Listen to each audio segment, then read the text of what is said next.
Father, and of the Son, and of the Holy Spirit. Amen. Heavenly Father, we praise and glorify your mighty name. We adore you and we give you thanks for this blessing, for today and for our life.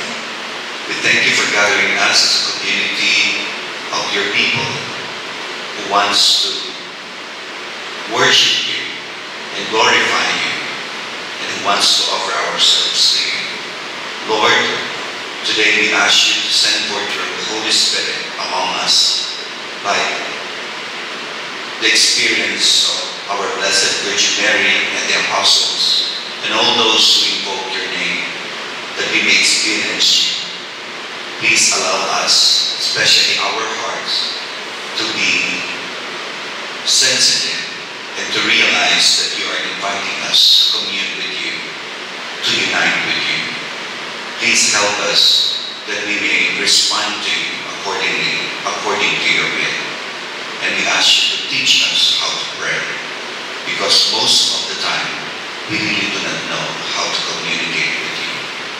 This we ask you in the mighty name of your Son Jesus, who lives and reigns with you in the unity of the Holy Spirit, and through the prayer and intercession of our Blessed Virgin Mary, Queen of Apostles, of Saint Dominic, and Blessed James of Leon.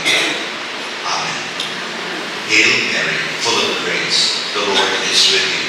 Blessed are you among women, and blessed is the fruit of your womb, Jesus. Holy Mary, Mother of God, pray for us sinners, now and at the hour of our death. Amen. In the name of the Father, and of the Son, and of the Holy Spirit. Amen.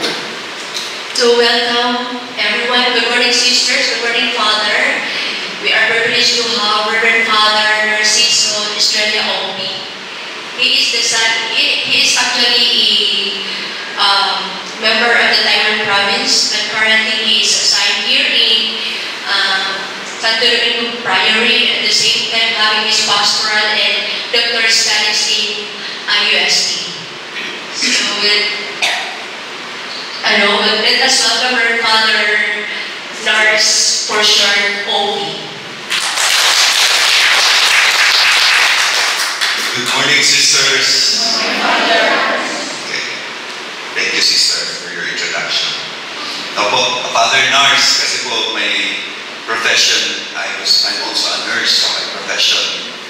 So first a nurse, and then passed the board, but was not able to practice my nursing. I went abroad to Taiwan. Not as a nurse, but I was working at a semiconductor. So naging OFW din po ako. And that's where I met the BDDM sisters, Sister Dorothy, and the rest, Sister Virgin, because I was serving at the chapel where they serve as well. And then 3 years sa Taiwan. On my third year, I joined the El Shaddai community, also in Fujian University. And the spiritual director at that time was a Filipino Dominican who volunteered to help the Taiwan Dominicans at that time. So when I met him, I got to listen to his, of course, homily and sharing. So I was so inspired. But even before meeting him, I was contemplating about my life. Contemplating, not suicidal, but contemplating on what can I do more in order for me to be of service to God. I don't know, perhaps I was getting older at that time. I was still young. I was 21 when I went to Taiwan. I'm 23, and then I was 26 when I joined the Dominicans. But it started with a small voice in my heart telling me to do something. I was supposed to be happy. I was earning a lot. Because at that time, Taiwan became really a powerhouse when it comes to semiconductor. So a lot of Filipinos went there to get a job. So I was there, working hard, working happy, and earning a lot. I had a girlfriend at that time. Sister Dorothy, sa akin na lang yun. Siguro nila. And I was really contented. No? Contented in the sense that I should not be aspiring for more. But of course, maybe because I was a nurse, I graduated, I had a plan to go to the United States at that time. I had an application to go to the United States. So I was really not planning to stay in Taiwan for so long. So I was just there for the experience and, So I was supposed to be happy, and yet I felt at that time that something is missing. And of course, you can only know what's missing in your life if you,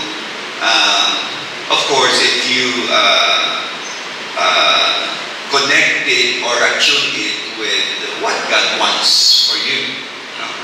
So, apat po kasi kami magkakapatid. I hail from Bulacan. I'm from Hagonoy. Both parents were from Bulacan, from Hagonoy. Apat kami magkakapatid, all males. I'm the middle child, so I was not the favorite. But my mom would always brag about my being very obedient. Ako daw yung pinakamabait at pinakamasunod. Perhaps because I had no choice. My eldest brother was the favorite. The second one was jealous about the situation. So I was thinking, should I be jealous or should I stay, be obedient with my mom? So I don't know. Naturally, I told myself, okay, I don't want to burden my mom more because of my two brothers. Anyway, so she taught me how to pray. Kasi part of my vocation story was this. Yung eldest brother, syempre siya, my mom was a very devout Catholic when she was still alive. Pious Catholic. So she wants to always go to Mass, pray the Rosary, do the Novenas, and everything. So typical of a Filipino mom. Going to a church, participating in the liturgy. Anyway, so he would ask my eldest brother, okay, come with me and let's go to say Mass or to celebrate Mass. Sabi ng kuya ko, ayoko. Because, for a child, especially for me, church is for the elderly, not for young people, especially for children. So, ayaw ng kuya ko, alis siya, lalaro. And then come the second, okay, come, enjoy me. So, we will say Mass, we will hear Mass. Sabi nung parang kapatid ko, ayaw ng kuya, bakit ako? Usually, that's the ayaw ng isa, bakit ako? So, siyempre, yung middle child na, ako na. So, come. Ako siyempre, ayoko din. Kasi nga, thinking ko, pang matanda na ng simbahan. So, the church is for the elderly. So, but my mom would brag me. Sabi niya sa akin, sige, pagkatapos ng misa, I will buy your favorite sweets. Bibili kita ng turon at sagot gulaman. Kasi paborito ko yun. So, I would join because of that. Sasama ko sa kanya, magbimisa, maglurosaryo, maglulubina, minsan may meeting pa, kaya alam ko yung mga chismis sa simbahan. So, because of the sagot, gulaman. And my favorite part in the Mass is the Lamb of God. Kasi pag Lamb of God na, communion na, and then go, the Mass is ended na. So I will have my sagot, gulaman, tsaka turon. So that has become the scenario for me when I was still little. So I was not really a stranger in prayer, and especially in what's going on inside the church, especially the liturgy. Pero it only dawned to me that prayer really is something personal. Kasi my mom would tell us na pagka hindi kami makatulog, okay, pray the rosary. Diba? Or whenever, for example, we are having this difficulty, my mom would tell me, okay, magdasal ka ng taimtim. So pray from your heart. I do not know. I wasn't aware that there's this what we call dasal na taimtim. Hindi ko siya maintindihan because prayer for me is the recitation, the memorization of the prayers that being taught when we were still little. The Our Father, the Hail Mary, the Glory Bees, and the Act of Contrition, the Creed. All this I memorized. Pero paano yung dasal na taimtim?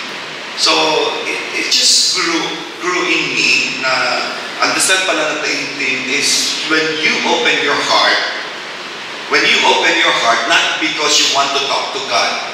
It's really God wanting to talk to us. Yun, invitation. Our our reaction is the response to that invitation. So during that time, when I was still had this small voice in my heart, I resorted to prayer. Madali sa akin ang magdasal. Pero yung magdasal ng taimtim, iyon ang nagagalaw through the passing times. So I started to ask God, what is this voice that kept telling me that I should do something more? I talked to God and I told Him, okay Lord, you are my priority. Wherever I go, whatever I do, in the future, tomorrow, you are my priority. Alam mo yan na nasa puso kita, hindi ka mawawala sa puso ko. That's why whenever I go to a place, I will always look for a place where I could serve in the church or in the community. Anyway, so yun, doon nag-umpisa. And then, I look around. Maybe kasi akong scriptwriter po kasi ang utak ko eh. So whenever I go out, I would always look at people. Namana ko to sa mother ko kasi mother ko very observant. So I would always look at the faces, the reaction, the posture, gestures. So, meron na akong script in my mind, what's going on with that person. So ganun, sabi ko, bakit siya malungkot, bakit siya masaya, bakit siya ganito. And then, parang boomerang, natatanong ko yung sa sarili ko, what is my purpose? Pero naman what's my purpose? Kaya parang makiramdam ko, tumatanda na talaga ako. Kasi that's the question of an aged, na natatao. Siguro may mamature, in a sense. So, I kept on asking, and then the Lord finally answered me. You serve me. And that's my calling. Jesus called me by my name, Narciso, even if I hated my name for a long time. He called me by my name and told me, you serve me. And that's it. So serve. And that's the time that I joined the El Shaddai community. And then I met this Dominican priest who shared his life about not being a priest here in UST, but when he came to Taiwan, he was able to really exercise and felt that he was a priest. So, parang 180-degree turn nangyayari sa kanya. So I was thinking, you see, even if you are already, stable and you achieve a lot in your life, you can still, put all these things down just to serve the Lord. You can give up everything to prioritize the Lord. And I was on my way to the United States. Dumating po yung visa ko. I was asked to take the exam and then papunta na ako sa Amerika. And the United States, my land of milk and honey. Diyan ako yayaman. Kasi ang pangarap ko, yumaman, para makatulong sa pamilya ko, magkaasawa ng isa, maganda ng malinaw, magkaanak ng 4, magkaroon ng bahay na 2-story, typical. So, yun ang pangarap ko. At abot ko na abot kamay na. But you can give up on those things, no matter how strong the desire is, because for the Lord. So yun yung nangyari sa akin. And then, sabi ko, Lord, lead me to where you want me to be. What kind of life should I pursue in order to serve you? And one day in the congregation, true enough, this priest just asked, unmarried man, kindly raise your hand. Okay, if you want to become a priest, look for me and I can help. And that's the time that becoming a priest entered my mind.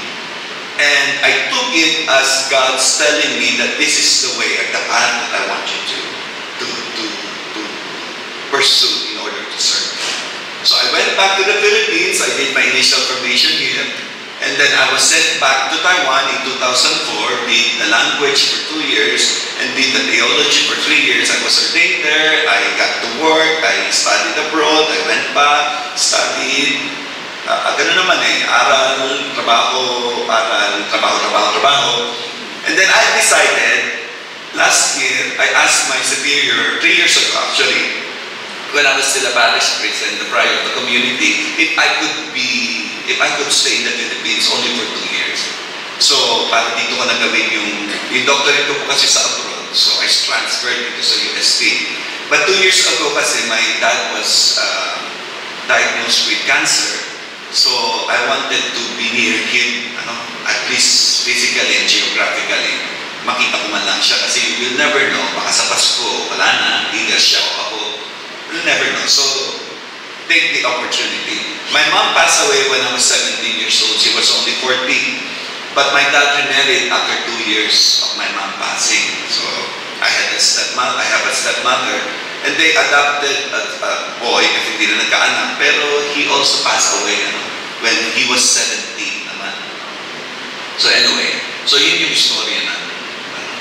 While I'm here, while I was still here, I'm doing my doctorate of theology, at the same time working as a full-time nurse in UST. So nurse po ako sa UST.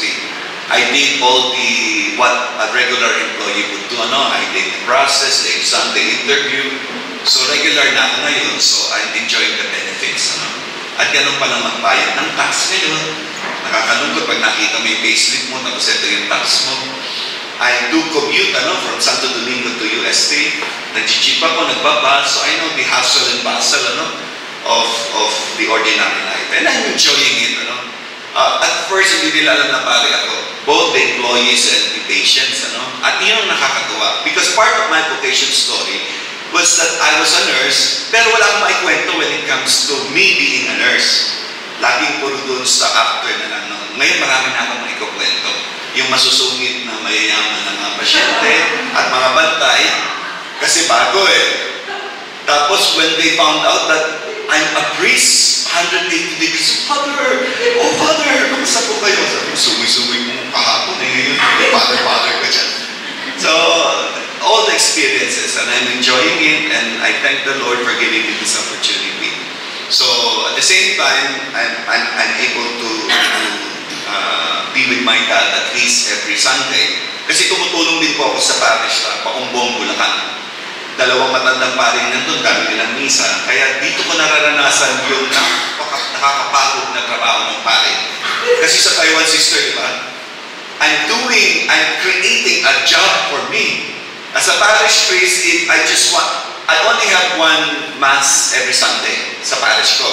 My Sunday attendance regularly would be like 60 to 70. Pag Pasko at pagka Easter, umabot ng over 100.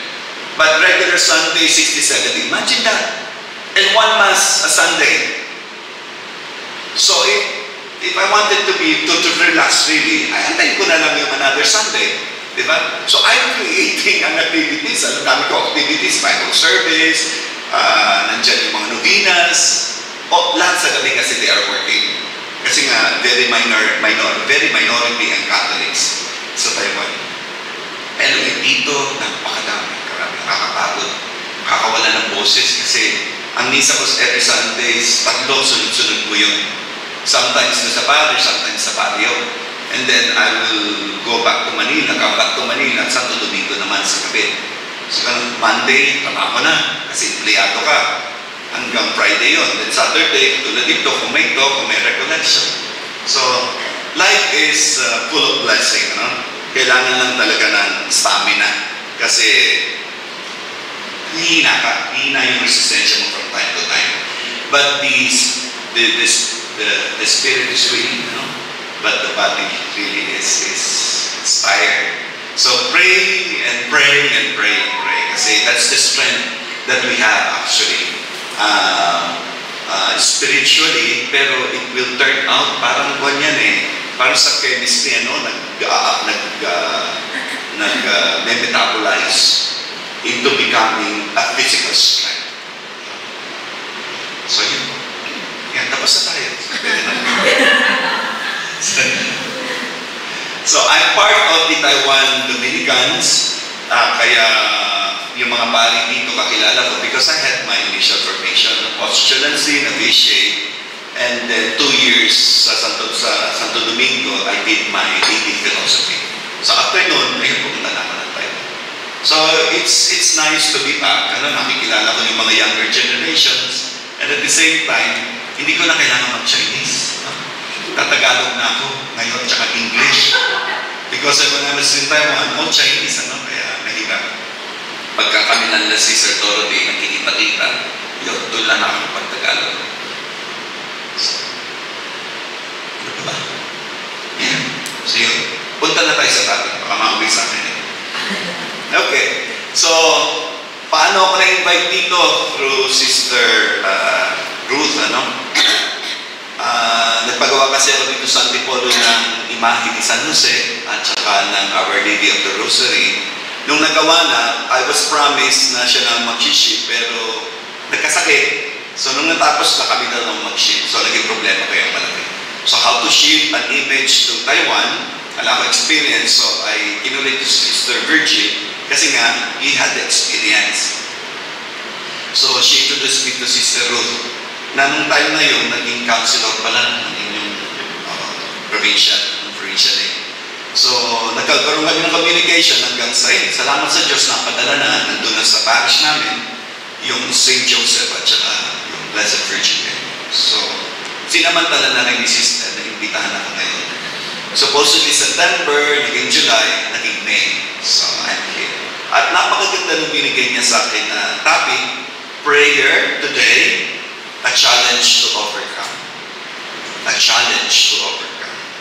So, the topic itself, is thought-provoking. Pero, kung titingnan natin, it is aptly needed in our time. In our school, in our home, and yes, even in our religious community. Because of the influence of the social media, SOCMED, aptly talaga itong topic na to eh. Kasi I was telling myself, the issues at stake here are, first, prayer is now a challenge. Prayer is now a challenge. For us, religious, from time to time, we drag ourselves to go to the church, to go to the chapel, to attend the morning prayer and the community prayer. But for us, prayer is our life. So it's not really, quote-unquote, a challenge. Pero because of the influence of the social media and because of the highly modern technology that we are in now, prayer now is a challenge. So when we say challenge, it is really a situation being faced with something that needs great mental and spiritual and physical effort to be done successfully. And therefore, it tests our ability. Kaya ang point dito, when we say prayer now is a challenge, do we need to face that challenge? Or do we need to rise to that challenge? So whichever, are you going to face it or are you going to rise to the challenge? The second issue here is, there is a need now to overcome. You overcome now. Kasi if it is a challenge, we really need to face it and we really need to rise to the challenge. So you need to overcome that. So we are going to talk about weaknesses, we are going to talk about strengths, and the strategies as well, and ways on how to overcome and to rise to that challenge. So to defeat or to succeed in controlling or dealing with something, that is how we face and overcome something.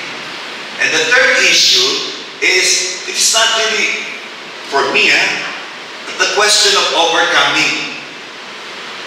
Perhaps we should invite or entertain the idea that actually prayer today is a challenge to come over. Baliktadin natin yung overcome. Gawin natin come over. Perhaps in this way, we would be able to appreciate. Kasi when we say challenge, nandun yung negative connotation that you will need to exert a lot of effort, sacrifice attached to it, the times when you want to really do away with what you're facing and just give up. Pero when we take it as a come over, you are inviting, as if you are proving that you can really carry on. You're not here to give up. You will rise to the challenge. Of course, not by our own strength, but by the strength that comes from the Holy Spirit. So, I think it is really a question of coming over more than the question of overcoming. Because sometimes we are so caught up in thinking of prayer as an action, completely dependent on us, that we forget prayer is actually, according to the Catechism of the Catholic Church, an invitation offered entirely to us by God. So, the Catechism reminds us that in prayer, the faithful God, His initiative of love always comes first. And our own first step is always a response. Ganun pala yun. When you are touched to pray, you are being invited by God. And when you respond to that invitation, that's the first step into overcoming or inviting, coming over to prayer. So, I think yung coming over at saka itong sinasabi ng Catechism of the Catholic Church, nagtutugma siya. Because really, it's an invitation coming from God. The first action is from God, the initiative of God. Because He loves us. So He wants to communicate with us. He's revealing Himself to us. And that's the initiative of God. And that's always the first action. So the second action is our response. So when we are faced with this topic, that the prayer today is a challenge to overcome, banta rin natin. It's really an invitation.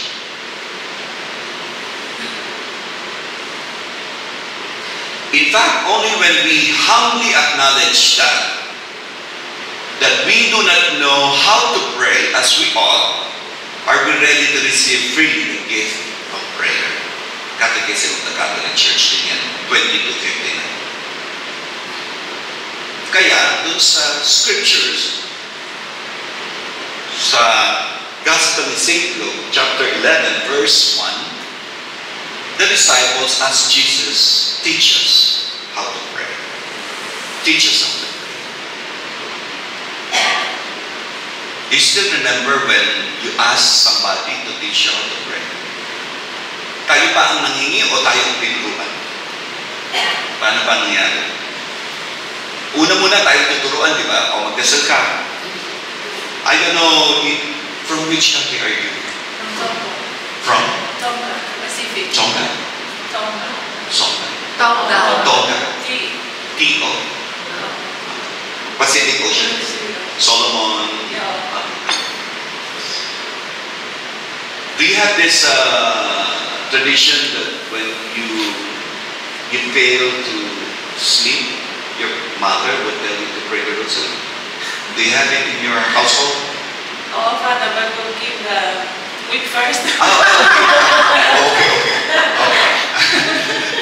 How about you, sister? Siya pa show you? Okay.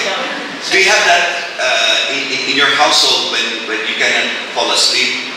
Your mother would tell you, just pray the rosary. No, in fact, if we rosary, doon na sa yung makakapag siya. If you pray rosary, the rosary will be yung sleep ka. So, if you sleep ka, yung hospital. Because here in the Philippines, at least in my household, I don't know in your household, my mom would always tell us, and it's effective. When we fail to fall asleep, we just pray the rosary, and then we will not finish the whole mystery because we already fell asleep. So it's very effective. But when you fail to outgrow that, that's the time that it becomes a problem. Because when, of course, right now when we do pray the rosary, we do not sleep now. The reason why we pray the rosary is not because I cannot fall asleep, but because I wanted to really pray and communicate with God. So it's a meditation. So, teach us how to pray. So when was the time that you really asked the Lord? Because the disciples asked Him, teach us how to pray as John. He was praying in a certain place, and after he had finished, one of his disciples said to him, Lord, teach us to pray as John taught his disciples. So you see, from this verse, we can deduce that they had their own prayer. They know how to pray. But they specifically asked the Lord to teach them how to pray for two reasons. One obvious reason is that John's disciples had their own prayer, while we do not have. So teach us so that we may have our own identity. As your disciple, we have our own prayer as well. But the second reason is that while he was still praying, they were there. At pinagmamasdan, looking at the distance, they are really observing how Jesus prayed. How is he praying? Kaya, para sa akin, yung pagsasabi ng teach us how to pray, but because, at least in my opinion, they were moved. This is my second reason. The first reason is very obvious. They were moved by how Jesus communicated to God. So, kailan yun? Ako, I still remember when my mom told me, magdasal ka ng taimtim. Tinanong ko siya, paano po magdasal ng taimtim? Ipikit mo. Eto ang sagot ha. Pikit mo ang mata mo, magdasal ka ng Ama namin. So I did. I closed my eyes. I said the Our Father. Yun ba yun? Taimtim na pala yun. So yun pala yung dasal ng taimtim. Pero it makes sense. No, it makes sense especially when I really understood the meaning of the Lord's Prayer. It makes sense. So, kaya yung wisdom nasa parents natin talaga, especially our mothers. So we have our mothers to thank for our gift of vocation. Kaya huwag niyo kakalimutan yan. Kahit na sa kanya nga binilip. And the second one is that, teach us how to pray, something personal. At the same time, the Lord is telling them, when He taught them the Our Father, this prayer is really communal. So, iba yung personal prayer, iba yung communal prayer. Pero yung communal pa pwede maging personal, yung personal maging communal. We can really entertain a lot, You can be praying at your own pace, Pero yung prayer mo, communal in a sense that you are praying with the church. Kahit na, that's why when we are in vacation, it's not an excuse for us not to say the liturgy of the hours. Tama. Kahit minsan mahirap kasi I'm here for vacation. So hindi ako nakabase na sa routine ng everyday life sa pamilya. Pero when you do that, you're as well praying with the church, because the liturgy of the hours is the public worship of the church. So when we pray that, even if we are only one alone, we are praying with the church. And of course, communal. Communal can also be personal. I'm in with the community. I'm in the chapel with the community, praying the Lord's, attending Mass, saying Mass, or whatever. But at the same time, we have this specific, relationship time, moment with God. And that is something personal. Kaya nga di ba yung mga santo, St. Teresa of Lisieux, St. Catherine of Siena, St. Teresa of Avila, these saints, they would just have this ecstasy and moment with God. Na nung una, siyempre, medyo hindi conducive sa communal life kasi nagiging parang quote-unquote distraction. Pero at the same time, when you appreciate that, you will realize, it's really an experience. An experience to have that moment with God. I remember when I was in theology in Taiwan, I was talking to Xiaofan Shoni, Sister Xiaofan.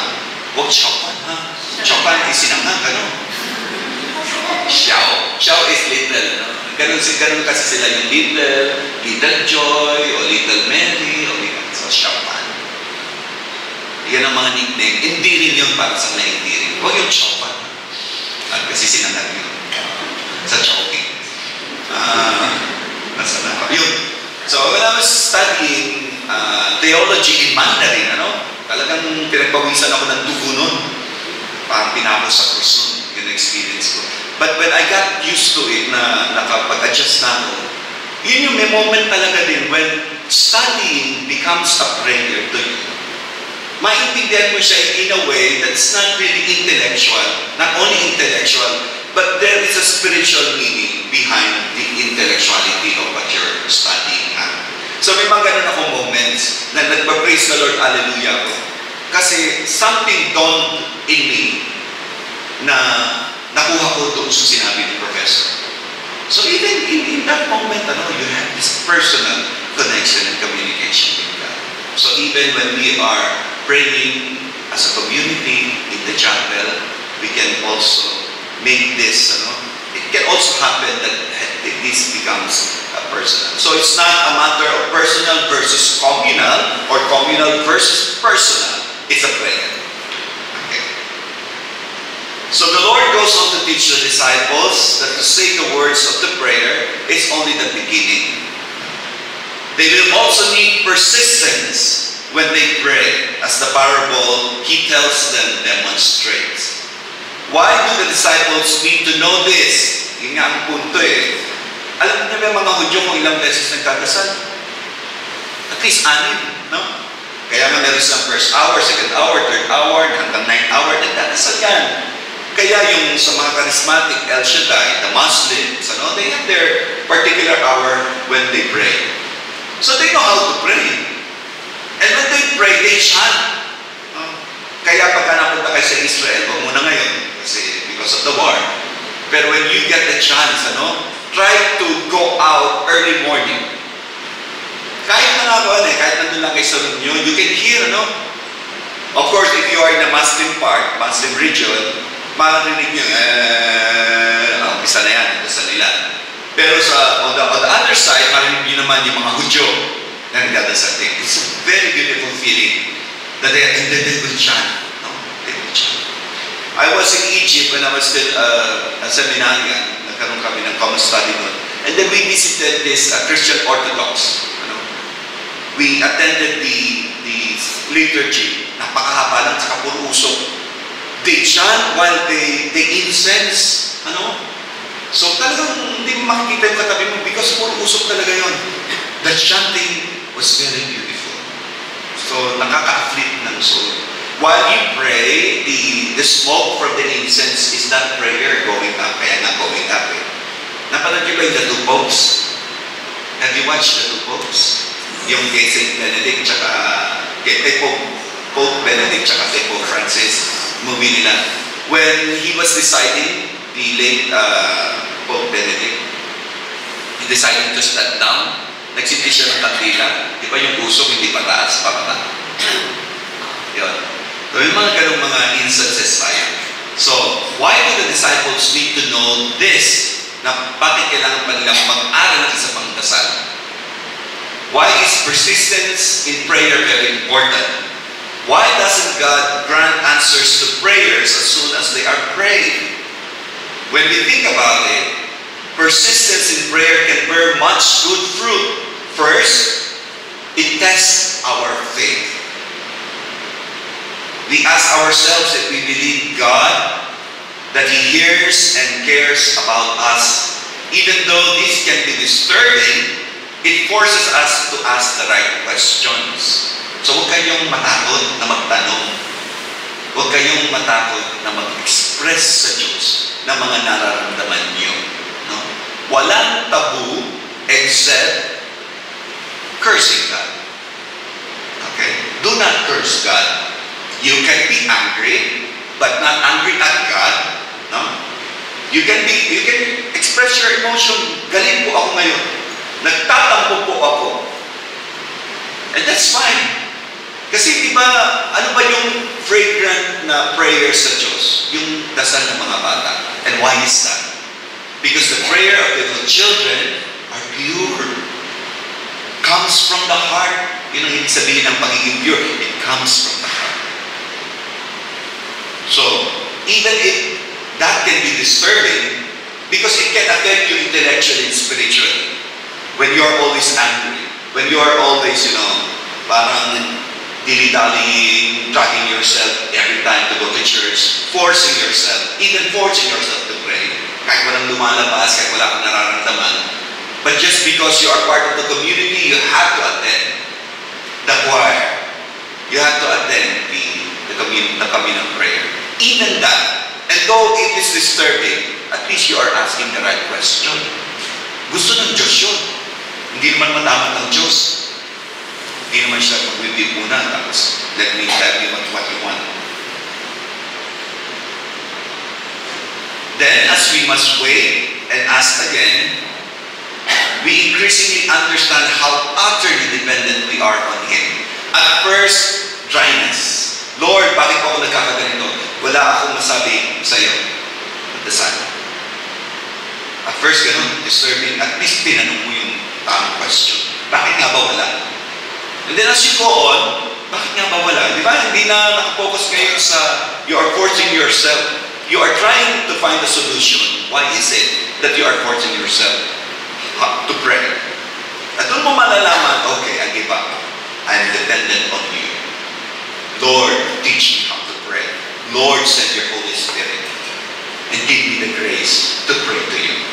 So yun, yung outcome ang maganda eh.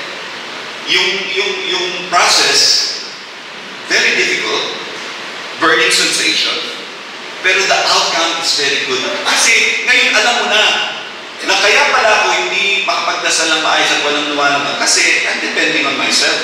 A prayer is not about you, no? Depending on you. Sabi nga sa catechism, di ba?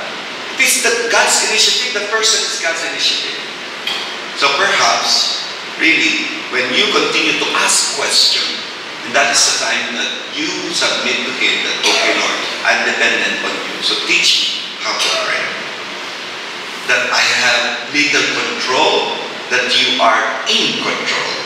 And these two is very helpful. And finally, as we repeat our prayers, our longing, we have an opportunity to refine them if they are unfocused, if they are self-centered, or if they are playful. So yung bunga talaga nun. Once you become dependent on God, that's the time that you can really center yourself and focus on what God wants to you. So let's now go to how do we understand prayer? Paano natin ito iniintindi? We have the concept, was it yesterday? Yesterday, di ba? What's the gospel yesterday? Peter, do you love me? Diba? Hindi ko na ilagay sa schedule ko na ako pala mamili sa convention sa Santo Domingo. I was there sa Lodge. So I was standing, ready to celebrate. Tinawag ako ni Father De La Rosa, uy, dito. Ako? Bakit? Ikaw yung mass celebrant. Oh my goodness. Ako yung mass celebrant. Mondays, Fridays, Wednesdays, Fridays, may deacons kami na nag-preach. Kaya sabi nila, buti na lang, Friday. Sabi ko, hindi naman po nakahanda naman ako kasi meron naman akong na-reflect naman ako. At meron akong handa when it comes to love, pagdating sa pag-ibig, meron akong nakahandang po dyan, sinasabi, isang whole talk about love, about God's love. Anyway, ganun din. We have like love, we have so many concepts of love. Pero ano ba doon yung God's love? So dito, ganun din. We have so many understanding. We understand prayer at a different level, maraming ways, concepts, expressions ng prayer. But do we really understand what is prayer? So, I hope it would help us. Punta muna tayo sa Old Testament. Paano ba sila magdasal? Unahin natin kay Abraham, tayo pumunta kay Eve and Adam. Kasi si Adam at si Eve, ang prayer nila is direct communication. Diba? Before the fall, direct communication with God. Sabi siguro doon, kausap mo ang Diyos, narinig mo. After that, nawala na eh. Kaya when Abraham was called, nag-struggle si Abraham. At paano ba kinakausap ni Yahweh si Abraham? Para bang pagkausap kay Adam at kay Eve? Sa tingin ninyo. Kasi dun sa scripture, it's very clear, no? God talking to Abraham. directly. Merong kwan, di ba? May mga words na ganito. Pero isang theology dyan, nag-umpisa sa puso. Narinig niya sa puso na mayroong isang Diyos. Kasi, remember, kung sila after ng Tower of Babel, di ba? Nagkaroon na ng maraming languages, nagkaroon na rin ng maraming religion. Kaya Abraham grew up with this, multitudes of religion. Poly. Merong God for fertility, may God for ganto, may ganto goddess. Pero paano niya nalamang the one talking to him is the God of Israel? The one God, the true God, nagpisa sa puso. So, di ba, vocation stories nyo, di ba ganon? Mga vocation stories lang, saan ba nag-umpisa? Meron ba dito? Is someone here really desire, from the very beginning when they were legal to become religious? Meron ba? Hindi. Along the way na. Tama ba? Along the way. Pero yung umpisa pa lang talaga, gusto ko na magpali, gusto ko na magmadre. Meron ba dito? Baka, meron. No? O kasi sa akin hindi na sinabi ko nga sa inyo, gusto kong mag-asawa ng isa, 4 na anak. Yun, pagpapari eventually. And, so, tingnan natin. So, Abraham. So, pagka ganoon na you do not hear by your ear that someone is talking to you, especially if it is God, at sa puso mo lang, what is the weapon? Quote and quote. What is that you will hold on to make sure that He's really calling me, He's really talking to me, and not me talking to myself? When I'm telling the people about my vocation story, lagi nilang comment sa akin, so doon ka po nagka-calling. Ang sagot siya na, I hope it is a calling, not kuliling. Alam niyo ba yung kuliling? Kuliling kasi ganun no? That you are talking to yourself, kaya kuliling. May kuliling to sa utak. I hope it is a calling, it's not kuliling. So, Abraham used the word trust.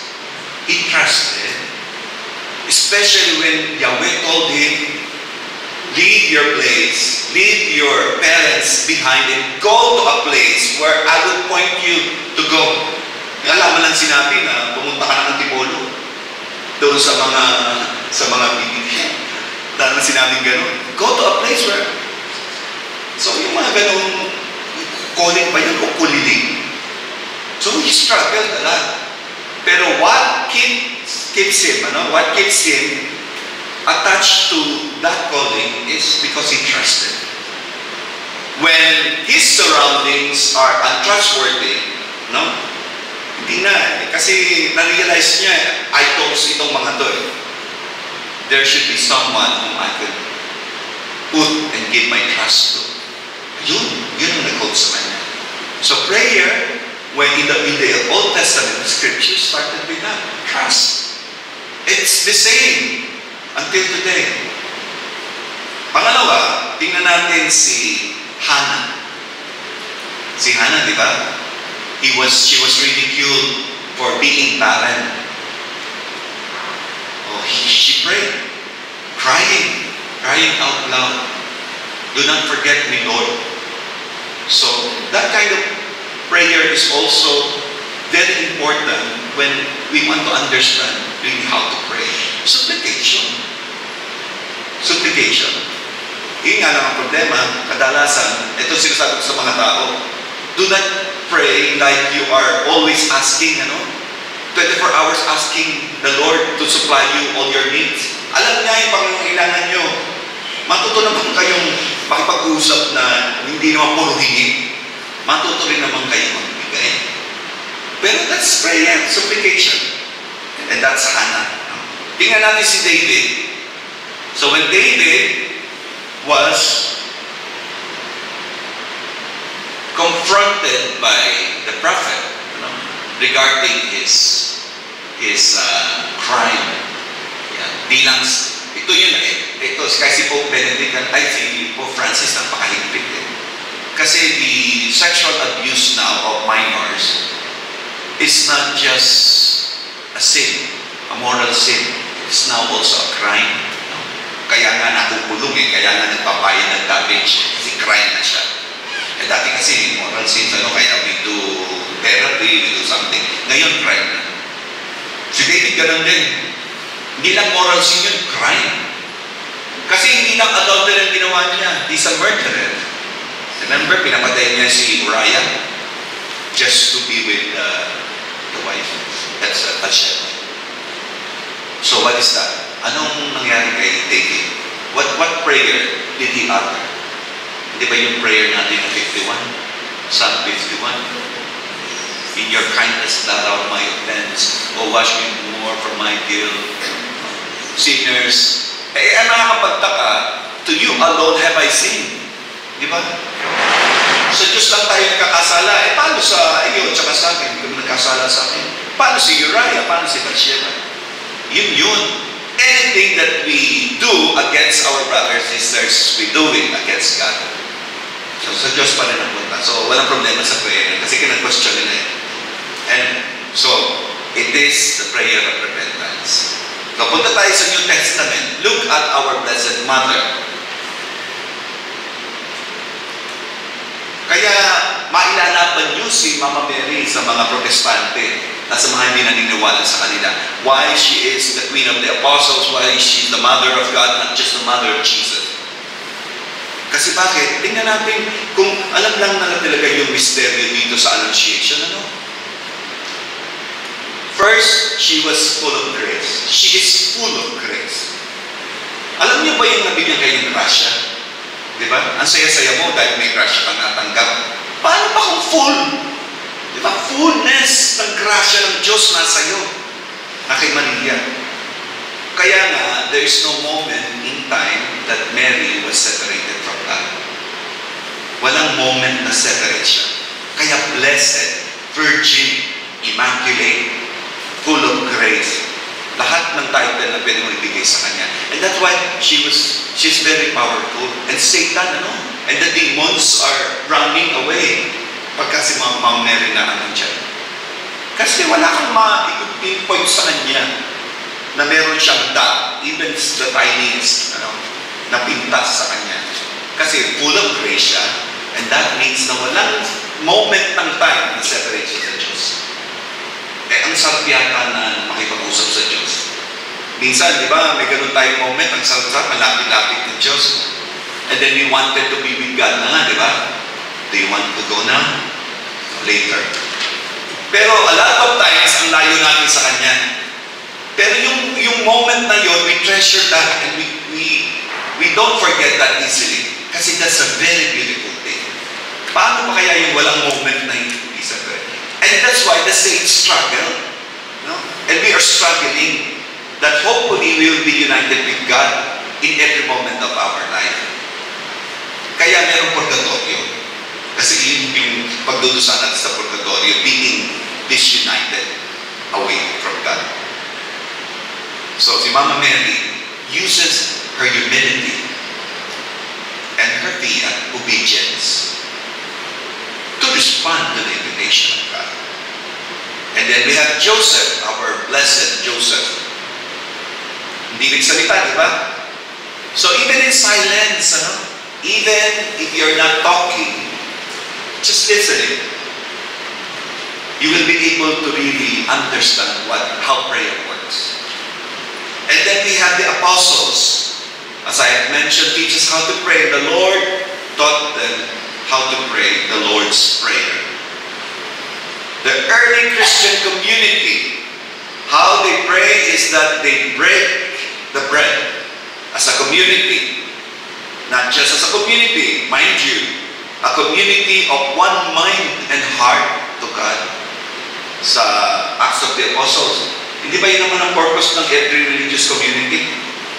The difference doon sa religious at saka sa mga diocesan, wala silang community life. Sa atin may community life. But what quality of community life do we have, or do we possess, or do we exercise, if not the quality that we Acts of the Apostles tells us? That we break the bread, and hopefully we recognize that Christ is with us in our midst, and that we are in one mind and heart. And that's the difficulty, as struggle as well. But that's another topic. Prayer lang muna tayo. Tsaka na yung community life. Masalimuot ang community life. And then we have the saints. Saint John Maria Vianney plainly spoke about prayer as nothing but a union with God. Yun ang understanding niya. And that union is a communication. So here comes the understanding that prayer is a communication to God. And communication should be two-way. Open. May nagsasalita, may nakikinig. Pagkatapos ng salita ng isa, pwede ka magsalita, siya naman makikinig. And that's how it works. That's the understanding ng prayer, communication. And then we have, of course, Saint Teresa of Jesus, telling us that prayer is taking time with the Lord who loves me frequently, as much as you can. Kaya nga sabi, di ba, sa scriptures, whether we are awake or asleep, standing, sitting, whatever you do, you can pray and praise the Lord. Whatever situation you are in, you can still praise the Lord. So Saint Teresa of Avila, ganun siya, taking every opportune time, really, to pray to God. Kasi alam niya, man siya ng pinagdadasalan niya. And then Saint Thomas of Aquinas, Saint Thomas Aquinas tells us that prayer is not desire of the beatitude. Desire to be in that, sumbono, yung to be with God, face to face with God. To see the beatific vision. Yun naman ang purpose natin. The purpose of our struggles here in life. Why are we here and doing our best to be attuned with God is one day to see the things of God, the beatitude, the beatific vision. So yun para kay St. Thomas. Now, it is a challenge to overcome or a challenge to come over. Overcome na tayo. So una, silence. Ano yung overcome when we are praying? Silence. Kailangan ba yung silence sa prayer? Silence versus deepening silence versus chaotic environment. Hindi porket tahimik, you will be attuned to pray. Mas mabilis matulog. Diba? And especially, during these days, mas magandang manood ng Korean novela at ng Netflix. I don't know if you're doing that, pero ganun. Yung silence, hindi na siya opportune time to pray to God. Silence is an opportune time to do what I want to do. Tapos meron deafening silence. Yung nakakabigay. Have you been to Batanes? Hindi pa rin napunta. Pero pag nandun ka daw and you stay in a house, deafening silence. Especially sa gabi, hangin lang maririnig mo na pa. Deafening silence. Naranasan nyo, unless bingi ka. Yung father ko may deafening silence sa right ear. Tapos chaotic environment. Ay, nako, yan ang ayoko. I live in Santo Domingo. My room is by the Quezon Avenue. So 24 hours po ang ambulance, ang fire truck, bus at jeep. I can hear that. Minsan na nanaginip ako, nakasakay ako. Nag-traffic na dun sa area na yun. Kaya, so, sabi ko kay sister kanina, nung pumasok, she led me to the guest room. Sabi ko, sister, tahimik ba dito? Yung kapitbahay hindi ko maingay. So, for tahimik pa daw. Tahimik. So, I like this kind of silence. Kasi, it's not just physically, you will rest, emotionally, intellectually, spiritually. Sunod-sunod naman yun. Gusto niyo mag-pray? Pag na-father, tapusin mo na. Okay. So, first, we need to understand that when there is this silence, whether it is a chaotic environment, we are alone but not lonely. Alone but not lonely. Okay ba yun? Isa pa, alone. Yes, we be alone. Yun naman na yun. So often we see Jesus choosing solitude over His ministry and the crowd. Kaya nga, Saan ka ba nagpupunta? Of course, words ko na to. Saan ka nagpupunta? Hinahanap ka ng napakaraming tao para maghintay sa'yo. Di ba? He always like to pray. Pupunta sa deserted place. During night time, aalis siya. Withdrawing himself. Para ano? Kumuha ng strength. Sabi nung ibang theology, to reaffirm. Continually reaffirming his mission with the Father, Ito ba talagang gusto mo sa akin? Ito talagang gusto mo sa akin? O sige, pagbaba niya, okay, klarado na. So, yun yung sabi ng theology. But really, it's really about finding strength. Yeah. So, when he wants to recharge, he wants to work through grief before making an important decision in a time of distress, and to focus on prayer, uniting himself with the Father. So, maraming benefits yung having time with yourself and with God. So, silence is one way. Deafening silence is another way. And even in chaotic environment. Sino dito nakakapag-aral with the music going on? Meron ba? Ayun. Sino dito yung nakapag-aaral sa McDonald's? Diba? Sa Starbucks? Usually, diba, makita mo, gusto nag-aaral. Yun. Yung iba kasi could not stand it. Yung maingay, gusto na tahimik. Pero there are people who can really focus and concentrate on what they're doing. Even amidst, even kind of like chaotic environment. The second one is that we need to choose the place of solitude. So deserted place, a place of temptation, a barren place, a place for wild beasts. But kasi kaya sinabi to, this is the place where Jesus went to, all the time. Deserted place. Ano ba nasa deserted place? A place of temptation. Diba, Jesus was tempted in the desert. This is a place for wild beasts. Kaya the angels serve him and the wild beasts are around him. So, but it is also a place to trust God. The reason why they took the Israelite people to go to reach the promised land and spend 40 years, because they failed to recognize that the desert is a place to trust God. Yun. Kaya, when you feel like not praying, when you feel like you are deserted, you are abandoned, when you have this struggle, take that as an opportunity that this is a place for me. A place really to meet God. A deserted place, a haven for wild beasts, a place of temptation, a barren place. That is a place to trust in God. Yun ang issue. We don't trust God much. We trust God selectively. Parang yung memory natin. When we are happy, when we are contented, we trust God. Pero when we are in trouble, especially with the difficulties, internally or familial or communal, our trust is being tested. And then we have this, hard-headedness. I don't want anything from God. I can live and have what I want without Him. May ganyan tayong issue din. Pang-apat, I'm not a sinner. What I do is good. What I do is true. Sisters, remember, when you have the platform to speak about goodness and truth, lagi niyong sasabihin sa mga tao. Kasi because of SOCMED and modern technology, natitwist ang goodness, natitwist ang truth.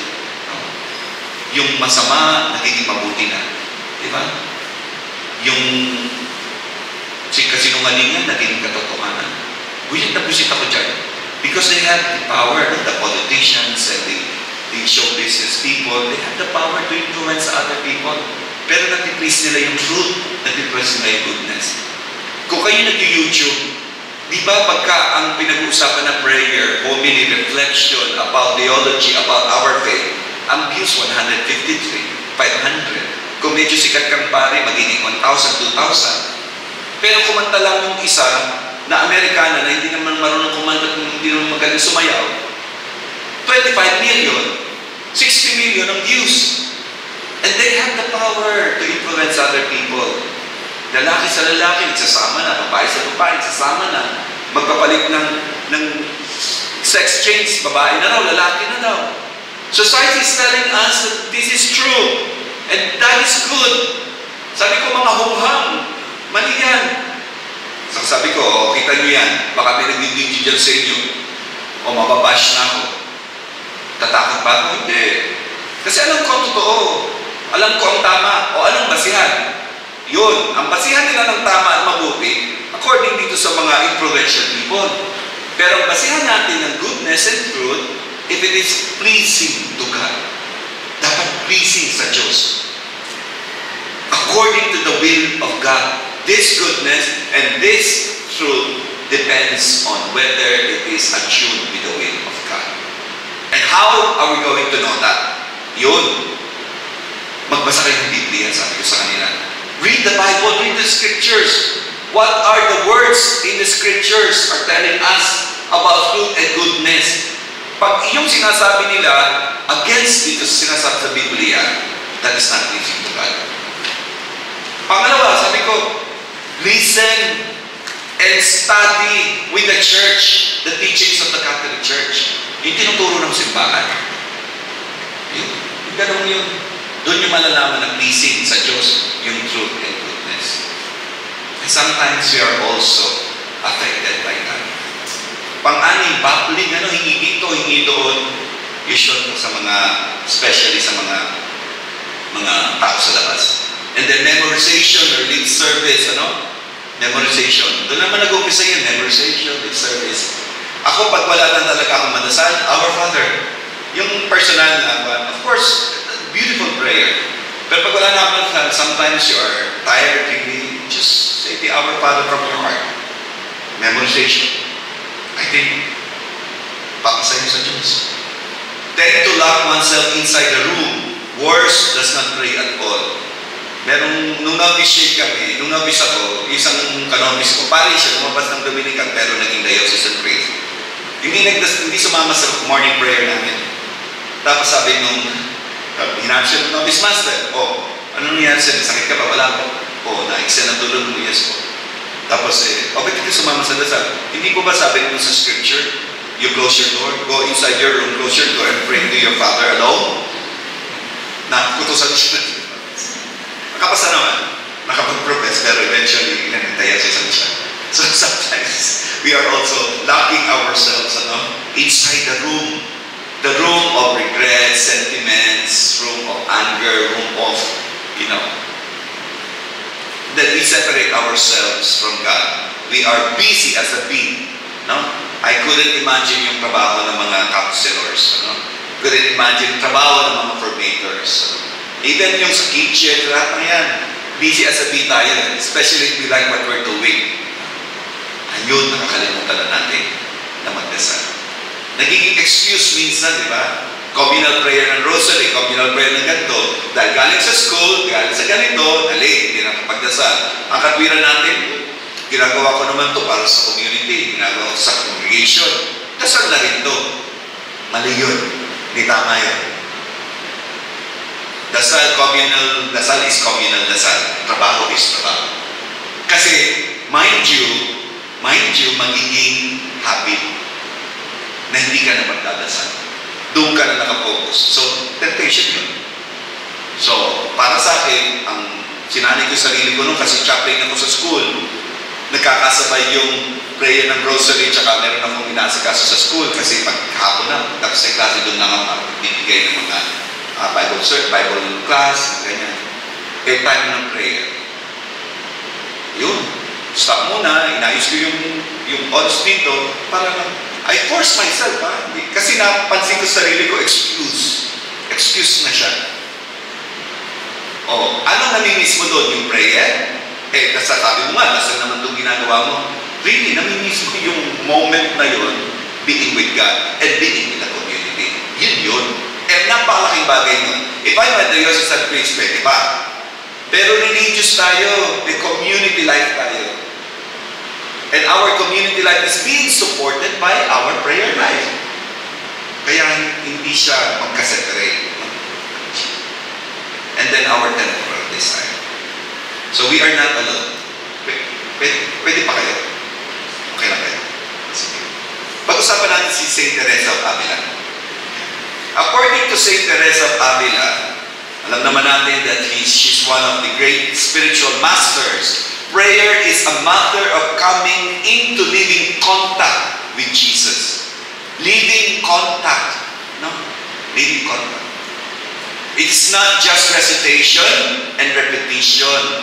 Simply going through the motion doesn't deserve the noble title of prayer. And it won't lead to the union of our souls with Jesus. It was only through her living contact with Jesus that this saint began to love Him. She suffered and struggled for 20-something years sa prayer life.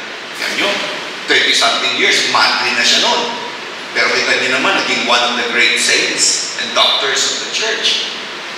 Kasi bakit? Yun nga hindi overcoming, kundi coming over invitation.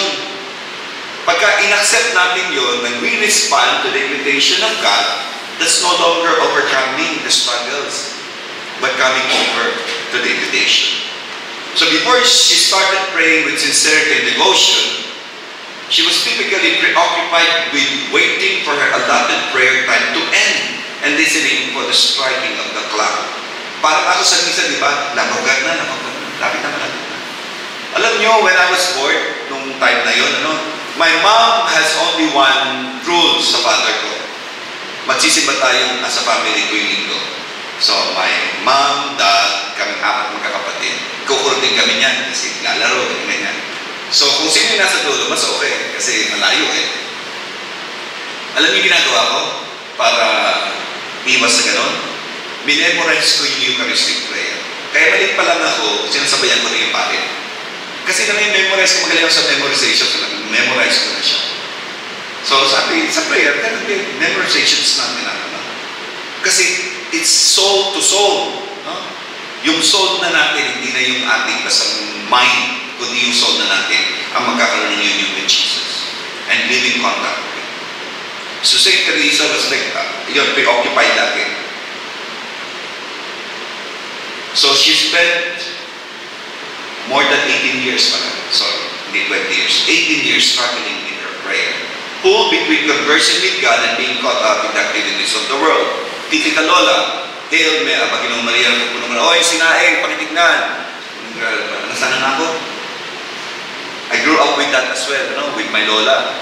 Praying the rosary, reading the rosary, tubig dyan, sinaing dyan, magkain na. So sometimes, hindi ugali natin. But eventually, St. Teresa recognized the need to focus on whom we are praying to with our minds, not just our mouths.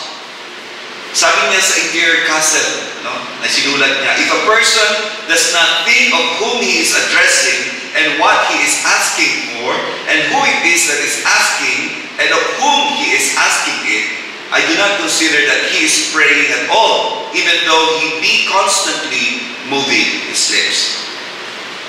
Living contact. Kilala mo kung sino yung pinagdadasalan mo, kilala mo kung bakit ka nagdadasal sa kanya, talagang yun na yun.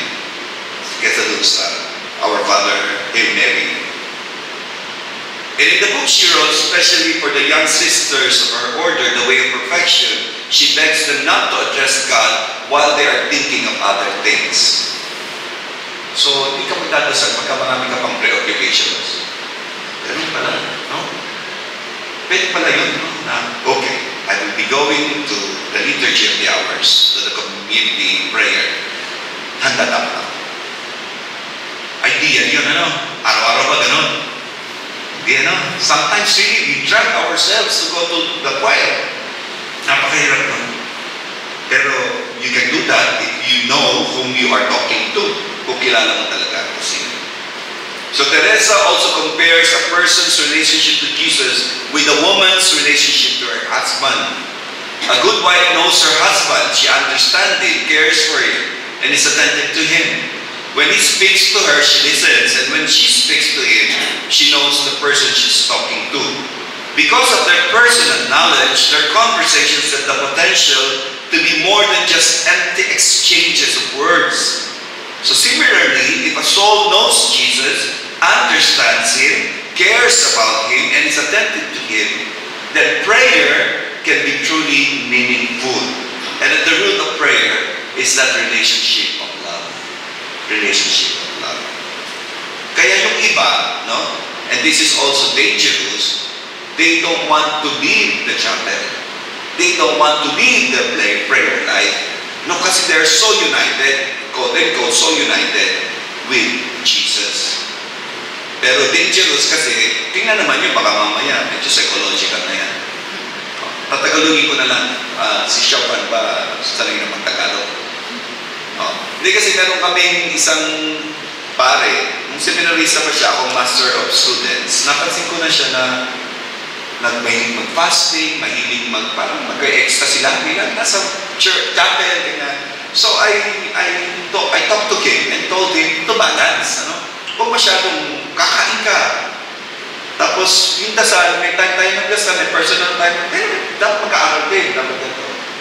So ganun siya gano'n. So siyempre, tumataka siya, kahit na hindi ko nakikita, tumataka siya. Ayun, wala na sa amin. Lumabas na, hindi ko alam kung nasa na, hindi na yata pare. Tapos parang kakastiguhin na kasi. Basta, so, that will also be psychological, ano? Hindi siya ecstasy na, kaya dapat, akala niyo madali.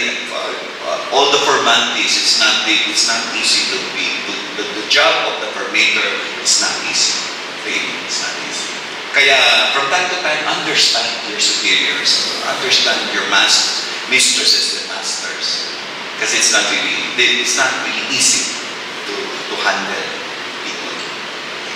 Okay, and Saint Teresa warns against reciting the Our Father, attending Mass without thinking about the encounter with Christ. Okay? Staying focused in prayer requires effort and discipline. Effort and discipline. It's often easier to daydream. But the soul will begin to experience the presence of Jesus more deeply when the soul engages Him directly.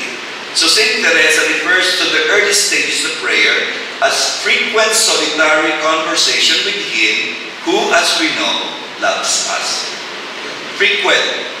Every moment. Frequent. Constant. And intense. Yun. Okay? Constant, frequent, constant, Hindi yung pag you're feeling happy, you're attuned to pray. When you're sad, you have the reason, excuse not to pray. Constant. And then constant, but also intense. Ano intense? Constant nga, pero constantly reading lang, lip service. Intense. Praying with your soul. The stronger this loving relationship becomes, the more perfectly united the soul is to Jesus. Kaya yung prayer, the more you are united, your soul is united with Jesus, the more that this prayer works. Kaya yung coming over. Saint John Damascene. Saint John Damascene lived in the 5th century. He's a monk, a priest. Pero he's the first saint sa Arab country, Arab Peninsula. So, his prayer is the unveiling of the mind before God. So when we pray, we ask Him for what we need, confess our sins, thank Him for. When we pray, be humble. So many people falsely think of humility as a virtue of low self-esteem. St. Thomas teaches us that humility is the virtue of acknowledging the truth about reality. The truth about reality. Ano ba yung truth about reality? I am a sinner, yes. Tinatamad ako magdasal ngayon, yes. I'm struggling with my prayer, yes. Acknowledging about the truth. About reality, the truth about reality. Hindi na totoo. Diba? Pero pinakakalimutan tayo. Do not just stop acknowledging the truth about us. Let us acknowledge about the truth about the reality of God. Wala kang Father sa aking sarili. Hindi na ang problema sa sarili mo na. How about the truth about the reality of God? That God is merciful, that God is compassionate, that God is patient. Kailan mag-move tayo sa reality na yun, the truth about reality. So, if you're struggling with your prayer life, if you're angry and full of resentment, acknowledge that, yes. But also acknowledge that there is a God who understands, that there's a God who listens, that there's a God who will accompany you. So prayer being humble, being sincere. Since prayer at its root is an asking directed to God, humility is crucially important. Through humility, we recognize our neediness before God. We are totally and entirely dependent on God for everything, at every moment. Our existence, our life, our breath, every thought and action. As we become more humble, we recognize more profoundly our need to pray more. Ito yung maganda sa profession ko ngayon. Kasi I'm not after the career. I'm after of what I can give, both as a priest, as a nurse. Lahat laman sila ng dasal ko sa araw-araw. Sa misa ko, especially the needy ones, yung mga namatay na. So nandun ako naka-uniform na nandun ako naka-uniform na blessed ng after dying. Bago ka na experience ko yung sa tinatawag. Kasi nga yung pastoral minsan, napakahirap na tawagin dahil sa dami ang laki ng hospital. So meron na akong manunting dito sa station ko, meron na akong pag-misa na invite nila. So yun yung, the more you realize the truth about you, the more yung excitement, not only excitement, but yung longing to be united with God. And prayer really is that moment that you need. Pangalawa, sabi ni St. John naman, have faith. It's not enough to know what we're needing, what do we need. To pray, we also have to ask someone, and not just anyone, but someone who can and will answer our petition. The intuition of the children is when they ask mom instead of their dad. No? Ito naman, di ba? Nanay muna bago tatay. May kasi si tatay. St. Thomas says that faith is necessary. That is, we need to believe that we can obtain from God what we seek. It is a faith which teaches us of God's omnipotence and of God's mercy, the basis of our hope. In this, St. Thomas reflects the scriptures.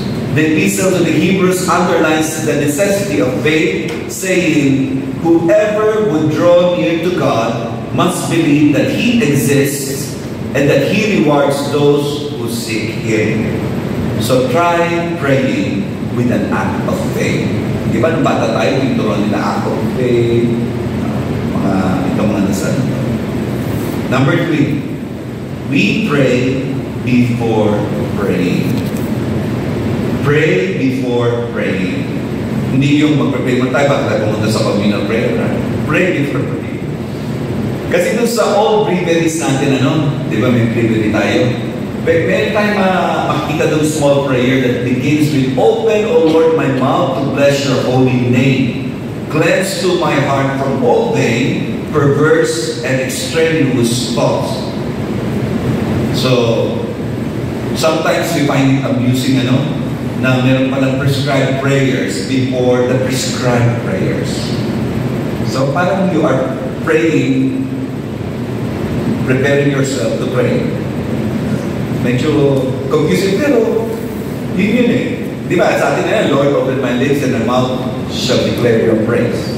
Proclaim your praise. So yun. So all we believe may ganun. We pray before praying. Number 4, be intentional. So merit in prayer, that is to say, whether it brings us closer to heaven, flows from the virtue of charity. So merit in prayer flows from the virtue of charity. And this flows from our will. So to pray meritoriously, we need to make our prayer an object of choice. St. Thomas explains that our merit rests primarily on our original intention in praying. It isn't broken by accidental destruction, which no human being can avoid. Kaya kahit na may bumagsak dyan, mayroong na himatay dyan, wala naman sana nito. Kung ano man ang destruction dyan, you can still pray. Hindi ka ma-distract. No? Kasi intentional eh. This also should give us some relief. We need not to worry too much about distractions, as long as we do not encourage them. we realize something of what the psalmist says in Psalm 127:2, namely that God forgets on His beloved while they slumber. Number 5, and the last one, be attentive.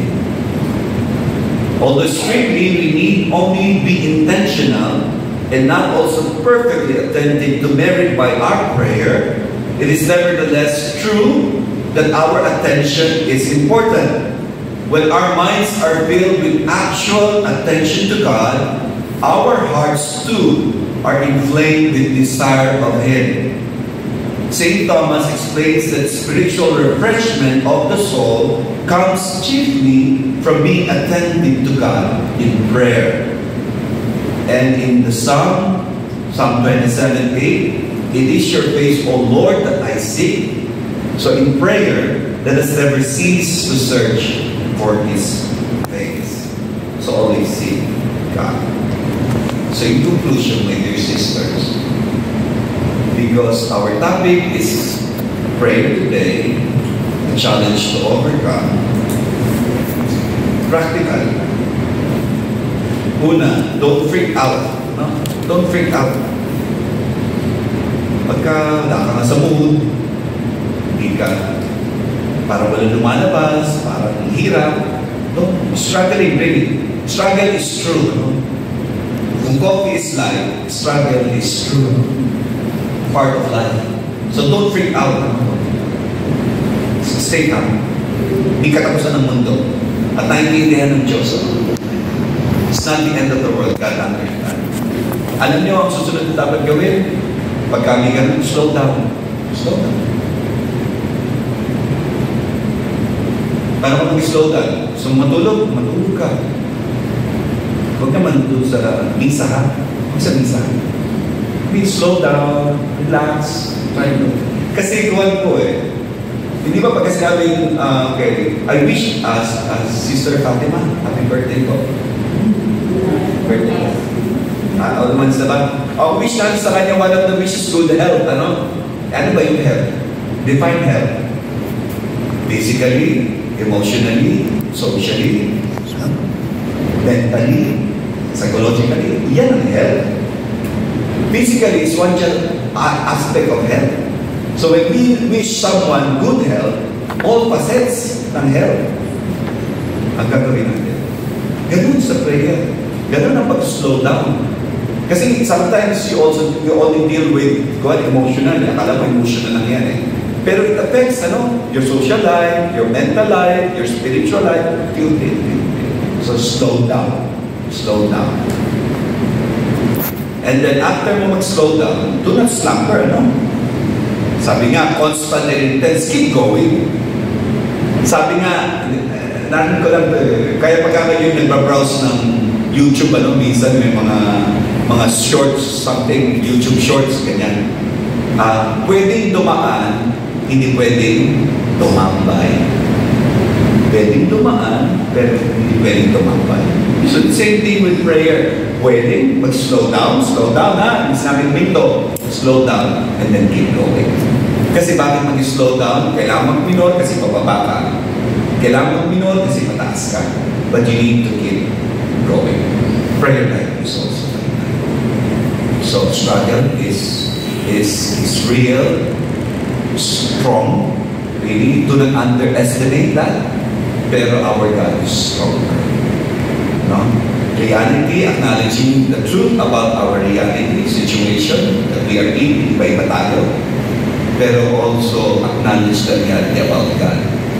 That He is merciful, that He is compassionate. That is why we do not just call Him God, we call Him Father. Hindi siya nagpakilala, I'm the Almighty God. Nagpakilala siya, I'm your Father, who is full of compassion. Glory be to the Father, and to the Son, and to the Holy Spirit. As it was in the beginning, is now, and will be forever. Amen. Our help is in the name of the Lord. Who made heaven and earth. In the name of the Father, and the Son, and the Holy Spirit. Thank you very much.